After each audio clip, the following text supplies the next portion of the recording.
How's it going? Welcome to Potter's Pod, the official Stoke City podcast. If you've never seen this before, basically what we do is we get exclusive access to the first team squad here at Stoke City. We have a bit of a chat with them. They tell us some of their deepest, darkest secrets, and we get to watch it. A bit of entertainment for you. On this episode, we have the Stoke City midfielder, Andrew Moran. So if you don't know much about Andrew Moran, where have you been? He's currently on loan at Stoke from Brighton. He spent most of last season on loan at Blackburn, but he's with Stoke and he's doing well and he's loving life. In this episode, it's the first of two episodes. He talks all about growing up in Ireland, what that was like, about the impact that Damian Duff had on his mum's life. You'll like that when that happens, and loads of other stuff about moving over to England. It's all coming up on this episode of the podcast. Whatever you do, if you go back onto the YouTube link and leave a bit of a review, a few comments, something like that, it'll help other Stoke fans find it that a little bit easier. This is part one of our chat with the Stoke City midfielder, Andrew Moran. Thank you so much for coming on the podcast. Thank you for having me. Do you listen to many podcasts? Are you a big podcast person? Maybe not. To be fair, actually, yeah, I do a bit on my drive in. I've got about half an hour, 40-minute drive in, so yeah, I actually do, to be fair. Okay, this is the point where you say religiously you listen to Potter's Pod. Religiously Potter's Pod every time it comes out. Okay, yes, every 2 weeks. Every 2 weeks when it comes out, because I see the way I knew that. Yeah, subscribe. You know it all, don't you? I've got the notifications on. It was number 5 as the most listened to sport podcast a couple of weeks ago. Really? In all of that podcast provider. What, the one with Gibbo? No, don't blow smoke up Ben Gibson's backside. It was actually Victor Johansson. That was it? Yeah, apparently number 5 of all sports podcasts. Really? Yeah. Never trust anyone that tells you about all the good things. That's my general rule of thumb. So you probably just downloaded it. Do you know what I mean? Not because of anything else, just because of Victor Johansson. Thanks very much for coming on. Nah, thank you. There's a couple of things that we need to, like a couple of ground rules. There's a couple of things that always happen. So we play a game at the end. Okay. Which is called Love It or Leave It. Don't worry about it now. We'll come on to that in a bit. We'll obviously talk a lot about your time here at Stoke. Yeah. But what we tend to do is go back chronologically, so go right back to the very beginning. But before we get into that, the one ground rule is, I promise you I won't ask you any cliche football questions. Okay. If you promise me, you won't give me any cliche football answers. Okay, I'll see what I can do, yeah. So no game of two halves, the lads give 110%. I won't ask you about your hobbies and all that kind of stuff. It'll just be a proper chat. Fair? Okay, yeah, I agree. Okay, and if I ask you one, you can call it out. And if you start giving me a cliche football answer, you can call me out. I'll call you out. All right. Okay. Fair enough. We'll go right back to the start then. So the first kind of real taste of football, not lying. First taste of football like that I can remember. Yeah. God, probably going down my local team. It was called the Nursery at the time. In Temple Ogue, it was called in Dublin. Yeah, probably going down there with my dad. He took me down every Sunday, and there was always a different colour cone set out, and we kind of figured out by the end of it, if you were put on the red cone, you were the good players.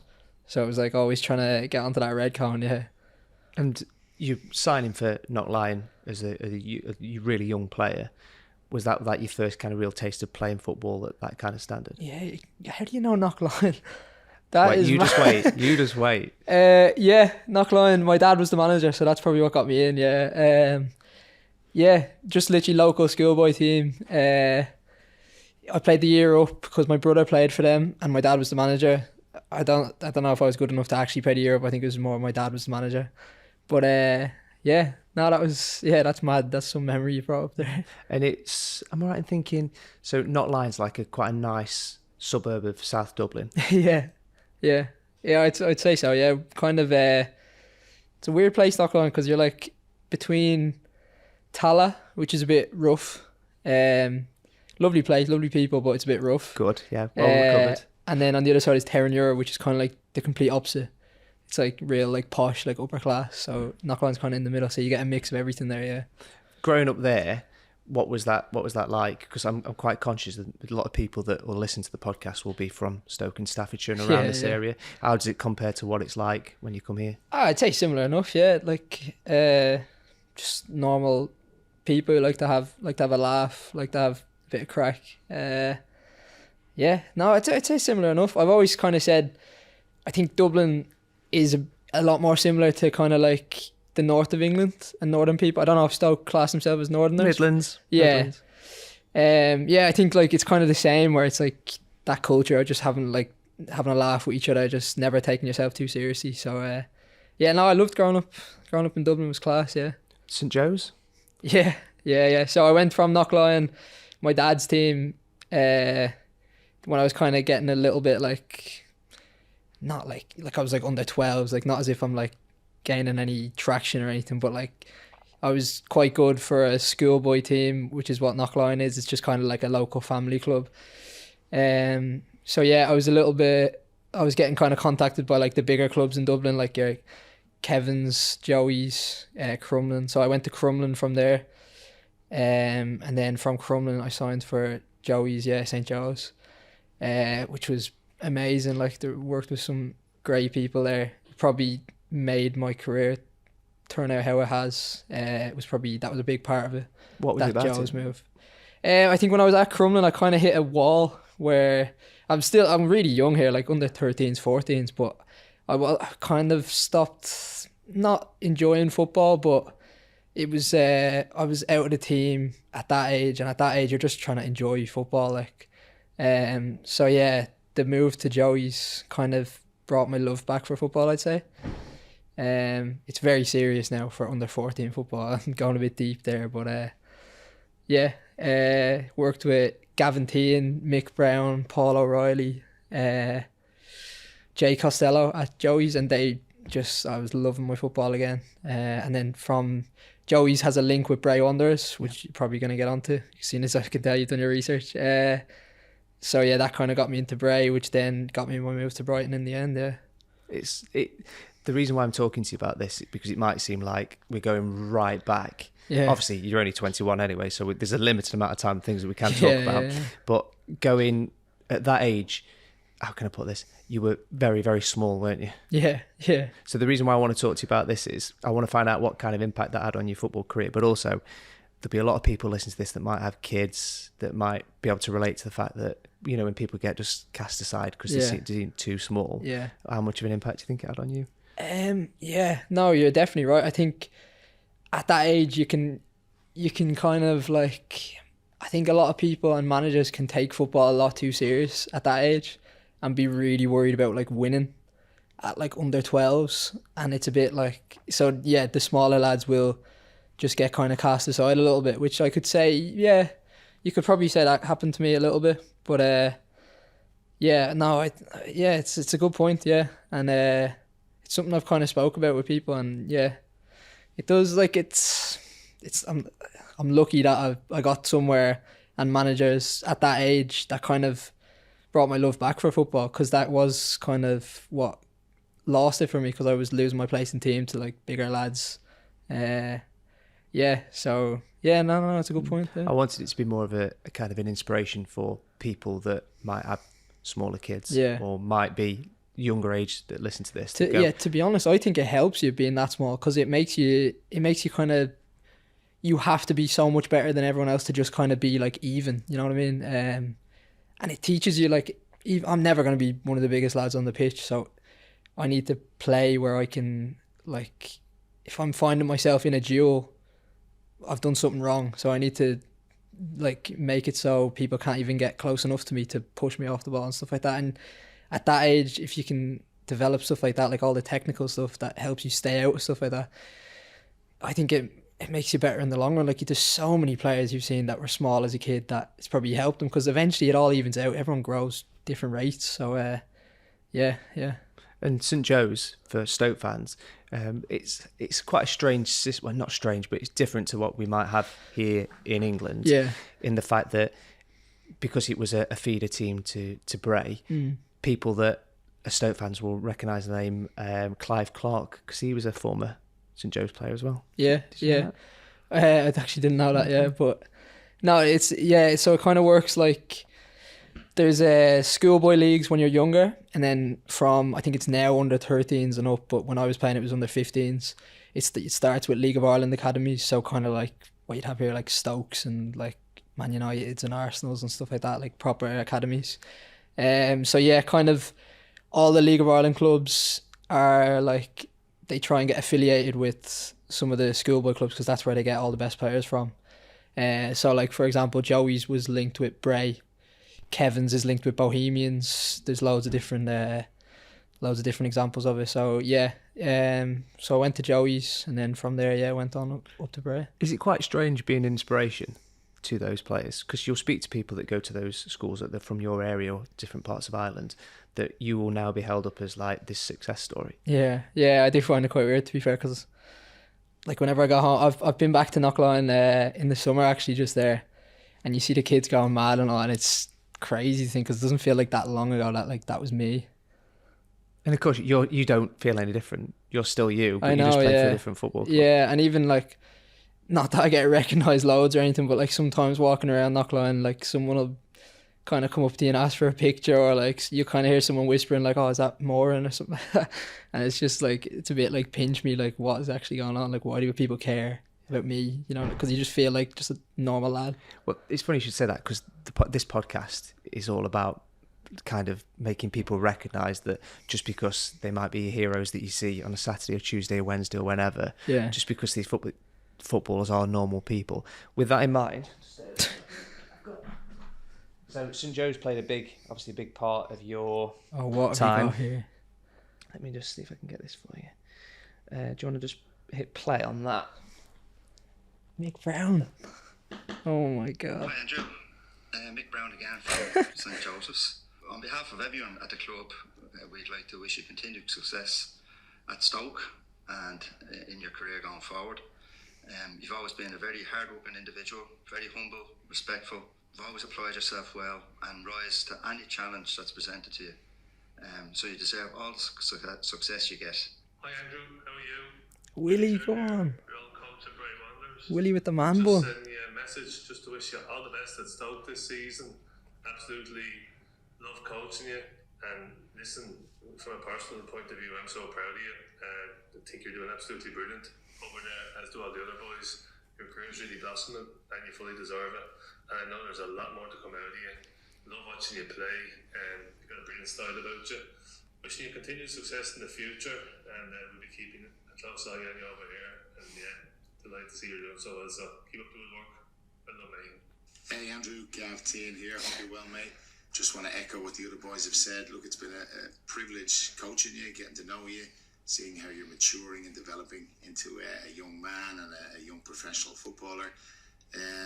Continued success, mate. You know, just keep applying yourself, keep working hard, keep doing all the things that have got you this far, and I've no doubt you have a bright future ahead of you. Hope everybody's well, regards to your family, and look forward to catching up with you soon. Take care, mate. Hi Andrew, Mark Anderson here. Hope all is going well. Just wanted to wish you all the best this season at Stoke. It's fantastic to watch your football career and how it's blossomed since you moved over. Best of luck for the future, and stay in touch, and look forward to seeing you again soon. Cheers. From myself personally, I promise I won't bring up the black boots anymore. I think at this stage I you've knew earned he'd the say right that. to wear whatever colour boots you want. Forward to the goal, mate. All the best. Bye, Andrew. Oh, that's unreal, though. I'm gonna have to thank ask. you for that. No, I'm gonna have to ask you about the black boots. Paul, let me just say sorry to Paul and Will, because I forgot to, Yes. sorry, Mark and Will, because I forgot to mention them in the first place. Yeah, I didn't want to bring it up. That's so poor from me. Sorry, lads. Okay. Black boots. Black boots, yeah. Mick was massive on that. He scarred me a bit because I hate black boots now, because he'd make us always wear black boots the whole way up, to be fair. Yeah, he was just adamant on it. He was always saying, let your play do the talking, not your boots. And to be fair, it's a good point, but he has scarred me a little bit because I don't like them anymore.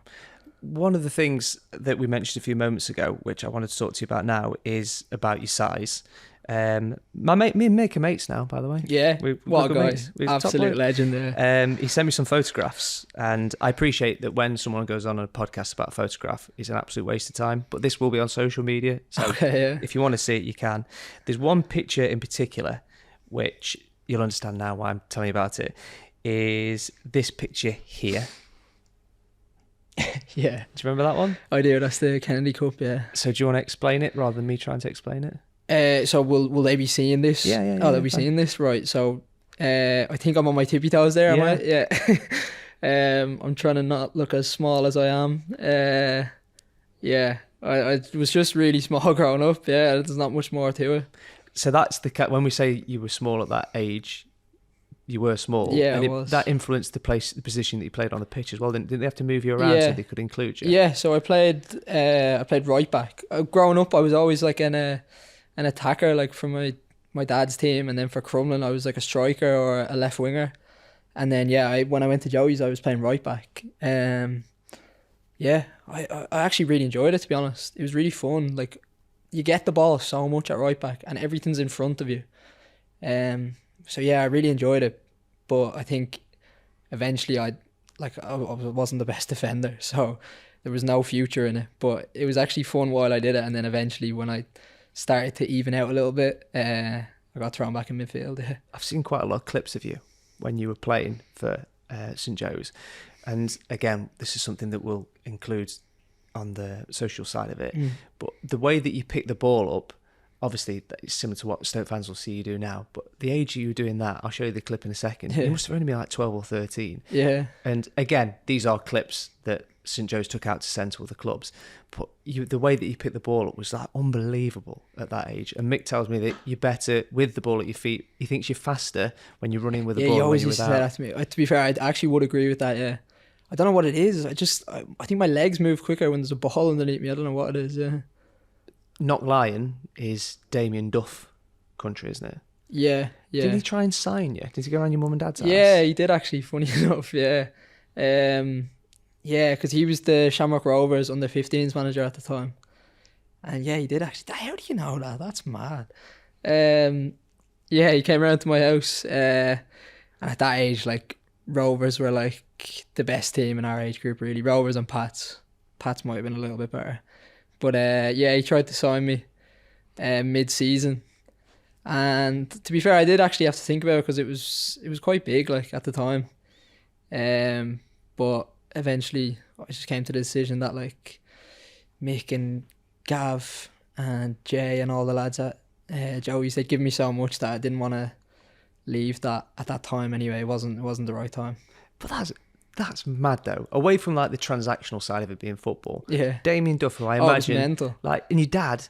Yeah, I imagine, no, it was my mum more. Okay. My mum started cleaning the house when she heard he was coming over. She started cleaning the house, laying out biscuits and everything for him. I think she might have fancied him a bit. I don't know what it was. But, you can blame her. You can blame her. But like, he's in your house trying to get you to sign for a football club. That is mad. Yeah, at that age as well, it was a bit starstruck because I was growing up watching him on the telly on Match of the Day and all. Yeah, Chelsea, Fulham and all, yeah. And then to have him just like sat like where you are now, telling me like how I'm going to fit into his team, and I was about 13 or 14. I was like, what is going on here? That was probably the first taste of like the actual football world, like how it works, like transfers and possible moves and stuff like that. So yeah, it was all a lot at that age. It weighed on me a lot, that did, because I took like a couple of days to kind of decide if I wanted to go or if I wanted to stay. And it's tough, like, making them decisions. At that age? Yeah, it's really tough, yeah. How long did your dad dine out on that story? How long what? How long did your dad dine out on that story? Yeah. Is he still doing it now? Oh, I'd say so. I'd say he's still telling everyone about that, yeah. So St Joe's, we've been talking about a lot, is a feeder club, like you say, for Bray. And you went on to be there, at the time, the youngest player. Was it 15 years and 300 and something days? I think it was something like that, yeah. I was 15 anyway. Yeah, that was quite weird. You'll get some funny pictures of me playing that game. I've seen them. I look like a child, like an actual child. What was that like? Because you're playing in a mat again. Yeah. You'll see like Sol Sidibe now and all that kind of stuff, but you still... Yeah, 15 years old. I wasn't built like Sol is now as well at 17. So, it was mental. I think at the time I probably didn't realise how small I was at the time. But yeah, looking back at the pictures of that game, there's one picture where I'm up against their goalie, and it's like I'd feel bad for like the other teams play. Like, I wouldn't want to tackle me if I was them. I'd feel like bad. You wouldn't want to like break me or something like. It was a bit mad, yeah. Whereas it's now, you'd identify the 15-year-old and you'd be flying in with you. Yeah, true. Leave it to him, yeah, press that fella, yeah. So you are 15 in all intents and purposes. You've just played for the club which in and around your area would be the club that you'd want to play for. You've had this great time so far. You've had Damien Duff around your house. Things are going well. Then a couple of years pass and the opportunity comes up to move to England. Was that always the kind of thing that people in that area always kind of aspire to. Yeah, I think every kid who plays football in Ireland, the main goal is to get a move to England and play for an English academy. So I'd played a couple games at the end of the season before the end of the 2019 season for Bray, and the plan was to play then I went on trial to Brighton and done well. I must have done well anyway. They offered me a contract there. So the plan was to play the first half of the next season for Bray and then move in the summertime to Brighton. But then COVID hit, so I ended up not getting any of that season. And it was quite tough, to be fair. I was a bit unsure about moving over. I think I was fair to say I was quite scared, to be honest, of moving away from home at that age. So yeah, it was quite tough. It was a lot of talking to my family and all, trying to decide if it was the right thing to do or not. But I think eventually it just would have hurt me forever if I didn't give it a shot.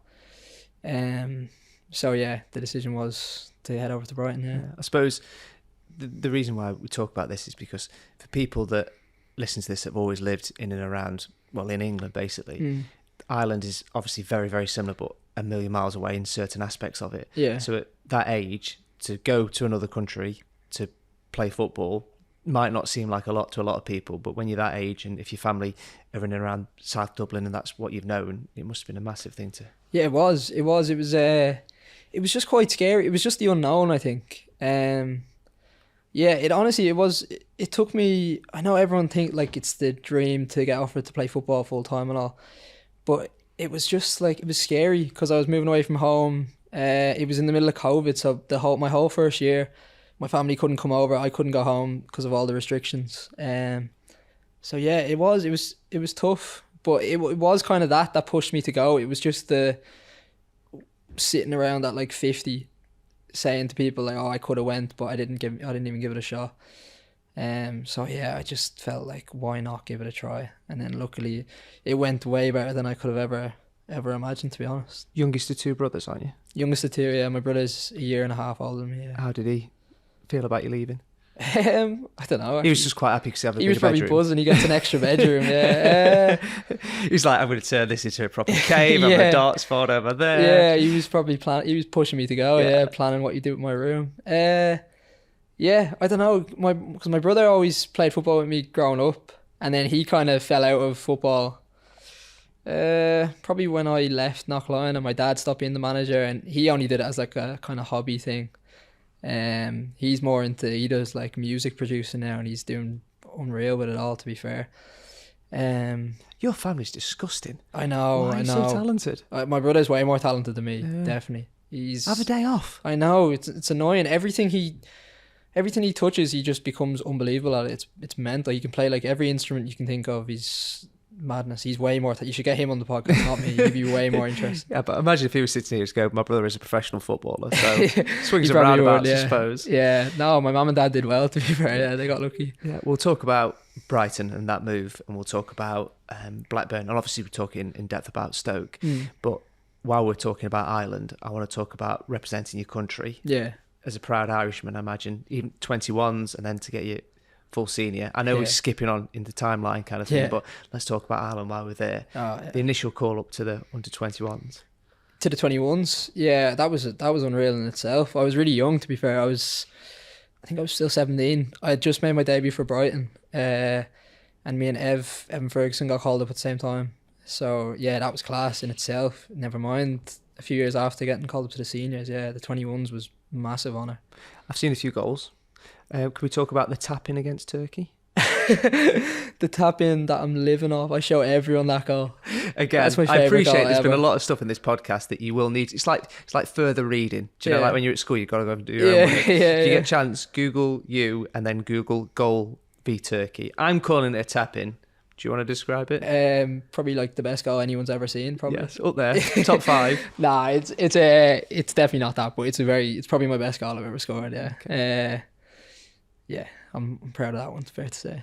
I appreciate me trying to explain it isn't going to be the most entertaining thing for a podcast. So Google it, open another tab. Yeah. However you listen to this, just have a look. Basically, the ball comes from a Don't corner. stop listening to the podcast, but open another tab. Yeah. Yes, that's it. You're good at this. You're good. So basically, the ball comes in from a corner, it gets knocked out to the edge of the box. You take one touch. Yeah, it was the touch. The touch is as good as the goal. Very humble. Yeah, sorry, I probably sound horrible here, but I am proud of that one. The touch, it was quite high up, so I had to get my leg quite high. The touch was set perfect, and then and it was the game as well, because that was our first qualifier of the campaign, and it was like a full Turner's Cross, the stadium we were playing in, and it was just, we were getting beat as well. We were getting battered, to be honest, and it was just kind of the relief that we're back in the game. You know what I mean? And the fact it was a good goal as well. Yeah, it was such. Proud of that one, to be fair. I don't want to skip away on all the amazing things you did on the under-21s, but a big thing in your life would obviously get your first international club for the full squad. Talk me through that. How nervous were you? Who was there? Oh, very. Yeah. My first time I got called up was actually the window before I played. We were playing Latvia for the 21s, and we only had one game, and I got told the night before the Latvia game that after this game you're gonna go meet up with the seniors, and I was like over the moon, buzzing. And then in the Latvia game I actually got injured. I done my ankle in the game, and literally as soon as it happened, the first thing I was thinking about was, oh my god, I'm not gonna be able to go to the seniors now. And I was gutted, like it was horrible. And then so I was like kind of thinking after that, I was like, oh, I've missed it, I'm not gonna get a chance now. And then luckily the window after, I think I was called up to the 21s, and then like at the start of the camp, a couple of the senior players couldn't go, so they were drafting a few lads in, so I was thinking there might be a chance here, and then luckily they called me up, and it was unreal, to be fair. It was amazing. First person you ring? I rang my mum or my dad, because I knew they'd be together. I can't remember which one exactly, but yeah. Your mum's still getting over Damien Duff. Yeah, she was probably in the pub telling everyone about Damien Duff. Yeah. She was probably. I think my mum started crying. She's always crying. My mum. It's her way of expressing how happy she is, I think. It was unreal. It was such a good feeling. Does it get to a point where you're driving along or just going about your day-to-day business, or you're in the shower or you're making your breakfast, where you go, I've played for my country? Yeah, it's funny you say that, because I think at the time you don't really appreciate it, because as soon as you get called up, then it's kind of like, it's almost nerves, because you get called up and then they tell you you're going to the senior hotel now to meet up with all the senior players that I've been watching on telly growing up. Like it's nerve-wracking, like you don't want to say the wrong thing or come across wrong. So you're almost nervous and worried more than like excited, and then it's almost, you'll like be randomly just going about your day, and I'll be like, oh, I've played for my country. Like this is, like, as a kid, I would have given anything to play for my country. And it is. It's just unbelievable to kind of, and like I always say this, like I'll be able to tell my kids when I'm older that I played for Ireland. Like no matter if my career ended today, I'll be able to say that, and it's just proud. Yeah, it's a really nice thing to be able to say. Who's the soundest when you walked into the changing room? Or when you got to the hotel, who was the one that came up to you and said, "Oh, congrats! I've seen you, been watching you, etc." Yeah, Seamus Coleman's brilliant for that. He's obviously the captain. He's been there for years. He was like a big part of that 2016 team that did so well. So like one of my footballing heroes. Like, and he literally, as soon as you go in, like he just goes out of his way to kind of welcome you. And he was like mentioning stuff to me. He was talking about like how I was doing for Brighton and Blackburn at the time. And just the fact that he like knew stuff, like he doesn't have to know that. Like he's obviously like kind of researched me a little bit. He's not rang Mick Brown at St Joe's, clearly though, has he? Not as well as you, but he has researched as well. It's just so like it just makes you feel like you deserve to be there. He was brilliant, and he is with everyone. You see anyone new going into the group. I remember Evan said the same to me when Ev went in. He just like the sound this fella ever just goes out of his way to just make you feel so welcome.